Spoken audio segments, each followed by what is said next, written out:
in most cases, right, it's going to be the first team to potentially do this ever in the NFL, right? And that's just a merger. And like all year long, we've talked about it, right, JD? We've like, oh yeah, we're gonna three-peat. We're gonna three-peat. It's one thing to say it, but like for the fact that like when we're saying it, and it's like, yeah, it's plausible. We could do it. I mean, the fact that we're saying it so easily to say it, it's like it's a plausible thing. It's wild because it's just like this has never happened in the NFL, and that's just something that Mahomes like kind of get. You know, it's just a whole team thing, but having 15 back there just gives some sort of an ease and a calmness to like knowing that we're gonna have him have the ball at the end of the game no matter what, and that just tells all. And it's like this era is just it's there's MJ era, right? Carmelo never won a ring. Patrick Ewing never won a ring. Certain guys in that 90s era didn't win a ring because that was MJ. That was MJ's time. And then you go to tennis, for example. You had Roger Federer, you had Rafa Nadal, you had Novak Djokovic. There's a lot of other guys in this period, you know, like Andy Murray's a good example of it. He only won like maybe 1 or 2 titles, but there's a lot of guys who could have won a lot more than that in that time, but they just came up in the era where you had Rafa, Federer, and Djokovic. And outside of those three, you weren't winning much. Right, Serena Williams era. You weren't winning. You weren't winning much. Serena was dominating everything. You weren't really winning much during those times. Hakeem only won his ring pretty much during, Jordan's little hiatus. Yeah, exactly.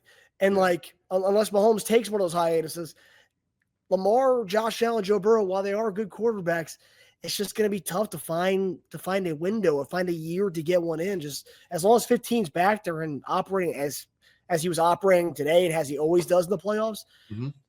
It's not going to be many times where we see somebody else represent the AFC in the Super Bowl. And it's crazy to say that, but it just feels that way. As long as 15's back there in Kansas City with us, I just don't see.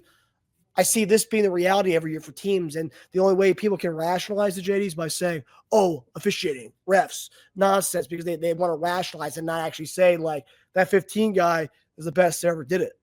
Well, I think part of the problem, and just kind of in their argument, really is this is a team sport, and so it's just not 15 back there. You know, he has an incredible supporting cast. Same thing if you want to go to the Bills and who they had, right? Boston Celtics, everybody they had. And I know you talk kind of individual sports, right, where somebody you can't deny the greatness of somebody like Joker, Serena Williams, and those people are obviously in tennis, but like in football, it takes Travis Kelce, it takes Xavier Worthy, it takes Joe Tooney and those guys around you in defense.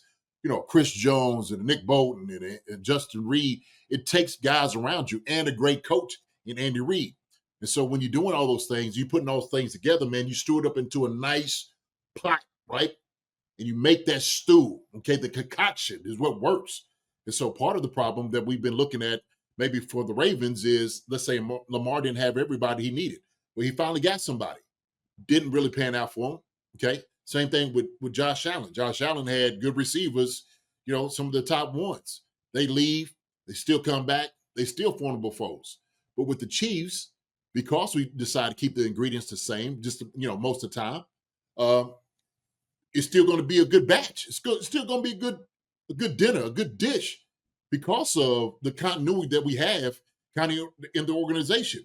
So let's say you take out a little bit paprika, right? Like a Tyreek Hill, if you will. Okay, just use an analogy of cooking. I just got finished eating, y'all, so just forgive me. And then all of a sudden you start adding maybe something else, a little parsley or, some curry to it, just to give it a little bit more spice. But I think it takes just more than that. But Patrick Mahomes, absolutely, just a little bit. Yeah. But Patrick Mahomes is absolutely the chef. He's a chef stewing this thing together, right? But it does take all the things and ingredients for it to happen.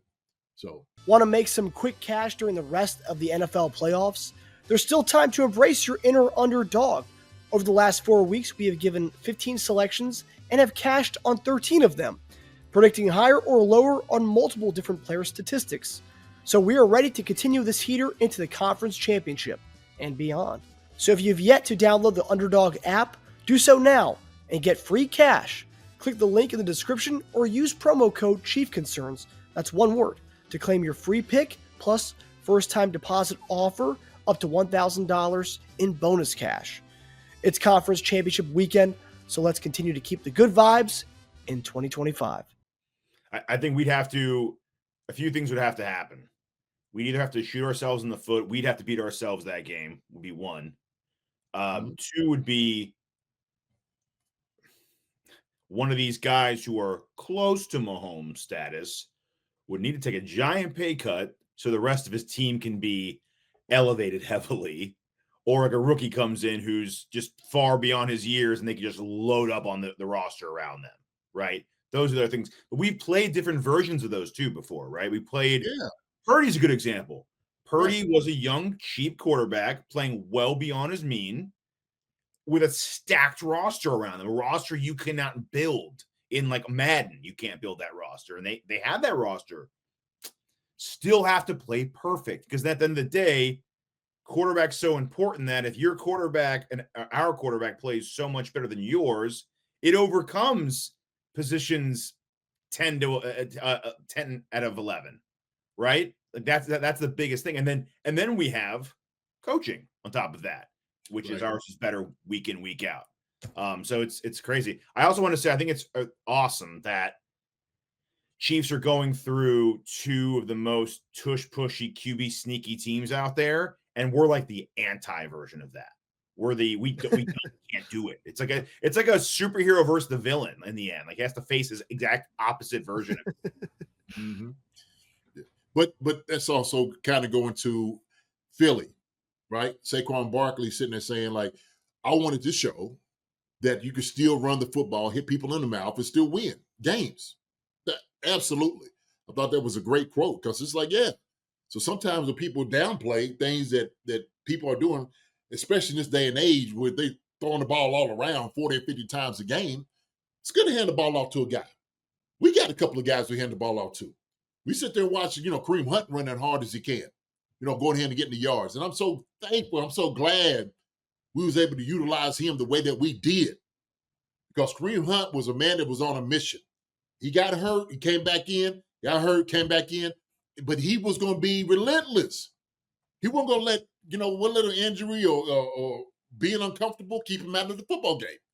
And so when you get to this point, it is about, man, you just got to toughen it out. This is for all the marbles. We need to understand what those things need to do.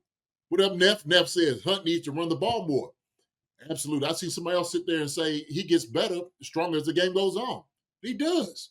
We know Wentz as a running back, if you being effective, if you've been running down their throats, it is hard for them to keep tackling that guy because you still got to come off, like I keep reiterating to this, you got to come off and try to make that tackle. And when you do, that's my job as a tight end or a lineman to bury your tail, okay, when you're trying to make that tackle. So not only you have the punishment of the guy running through you, now you got the big guy jumping on your back while you're trying to make the tackle. So that's always hard. That's tough to do. That is always tough to do, man. But Kareem Hunt, man, amazing job tonight. Even, Pacheco and some of the things he was able to do, man, he did a good job tonight too. But this thing is a concerted effort, no doubt about it. Like you were talking about, Tage, it does take the coaches and everybody else to put this thing together. And we got one of the best in the business that's ever been in Andy Reid. Takes a village. Yeah, absolutely, absolutely. And it don't, you know what? And let me say this because I know you was talking about it. It doesn't have to take paying a huge roster on guys. You get your one guys that you need, and I'll say like all the other teams did the same thing that we did. Sure, you sit there and looked at Justin Herbert and them guys out there. They paid a big salary for Bosa and all those guys kind of on defense. And the other guys, they was like, okay, maybe we'll splurge here. Some other guys we won't.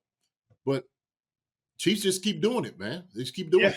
Doesn't mean it's going to beat us. It's just that would be like a big advantage for a team. Like if Mahomes is a 99, you get a quarterback that's a 90, and if he decides, hey, I'm tired of losing Mahomes, I will forego like 60% of my salary and give you a huge pay cut for you just to build this damn roster up to beat him. Mm-hmm. Hi, everybody. Thanks for watching. Subscribe here to get the latest from the show. Also, be sure to check out the best clips from Chief Concerns. And if you prefer to listen to the show, subscribe and follow us on Apple Podcasts, Spotify, and anywhere else you get your podcasts.